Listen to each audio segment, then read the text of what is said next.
لوگ کہتے ہیں کہ الو آ گیا اور جہاں الو ہوتا ہے وہاں اجاڑ ہوتا ہے. یہ بربادی کی علامت ہے. الو استعارہ بنا لیا بربادی کا. اور یہ ہمارا خود ساختہ ایک تصور ہے کہ جس جگہ پہ الو بولیں، الو بیٹھیں تو وہاں بربادی آ جاتی ہے. عجیب فلسفہ گھڑ لیا. الو کے بولنے سے بربادی کیسے آئے گی؟ اور اندر کا نفس الو بن گیا تو پھر بربادی آئے گی. اس کو دیکھو کہ وہ خراب تو نہیں ہو گیا.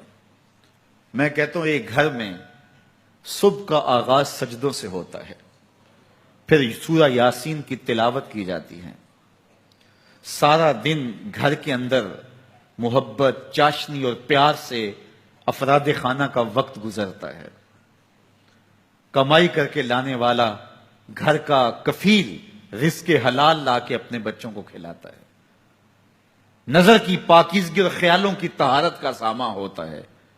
شام کو سورہ واقعہ پڑھی جاتی ہے. سونے سے قبل سورہ ملک کی تلاوت ہوتی ہے. دہلیز پہ آنے والے سائل کو جھڑکا نہیں جاتا. مہمان کی عزت کی جاتی ہے، تکریم دی جاتی ہے. گھر کو صاف ستھرا رکھا جاتا ہے. قرآن کی تلاوت کی مہک پھیلی ہوتی ہے گھر میں.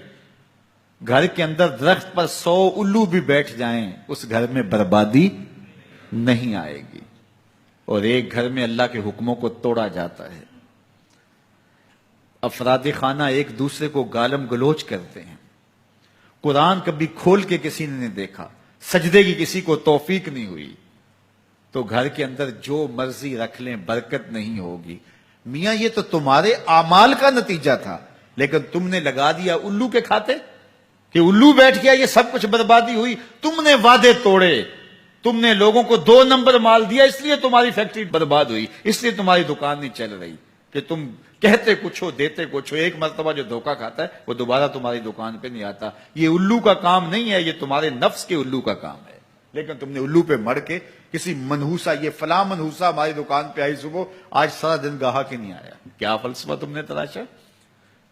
تو فرمایا ولا ہامہ، الو بھی کوئی چیز نہیں. ولا سفرا، اور نہ ہی سفر کا مہینہ کوئی چیز ہے کہ آپ سفر کے مہینے کے نام لگا کر کے کسی چیز کا انکار کر دیں. یہ اللہ کی طرف سے ہے جو تمہیں نصیب ہوتا ہے. وَإِن يَمْسَسْكَ اللَّهُ بِضُرٍّ فَلَا كَاشِفَ لَهُ إِلَّا هُوَ. اللہ تعالیٰ تمہیں کوئی نقصان پہنچانا چاہے تو کوئی اس نقصان کو دور نہیں کر سکتا سوائے اللہ کے. اور اگر اللہ تمہیں کوئی بھلائی دینا چاہے، تمہیں بہتری عطا کرنا چاہے، فَلَا رَادَّ لِفَضْلِهِ، اللہ کے فضل کو کوئی واپس بھی نہیں کر سکتا، لٹا بھی نہیں سکتا. اللہ کے فضل کو کوئی ٹال بھی نہیں سکتا. سارا زمانہ لگ جائے کسی شخص کو نقصان پہنچانے کے لیے، لیکن اللہ کی نصرت اسے نصیب ہو، کوئی بال بھی بیکا نہیں کر سکتا. سارا زمانہ کسی کو فائدہ دینے میں لگا رہے، لیکن اللہ نہ چاہے تو ایک ذرے کا فائدہ بھی نہیں پہنچا سکتے. ایسا ہوتا ہے نا کہ مریض بہت دولت مند ہے اور اعلیٰ سے اعلیٰ علاج گاہ میں اس کو پہنچا دیا گیا.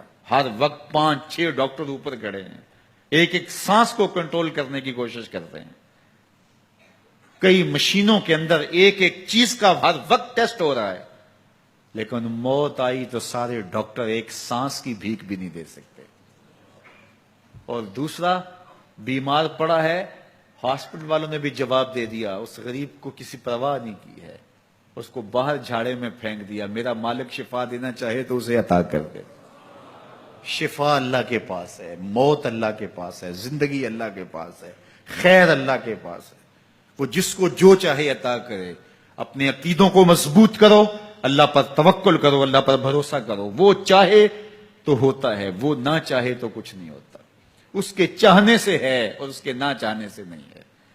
اس لیے اس کے چاہنے سے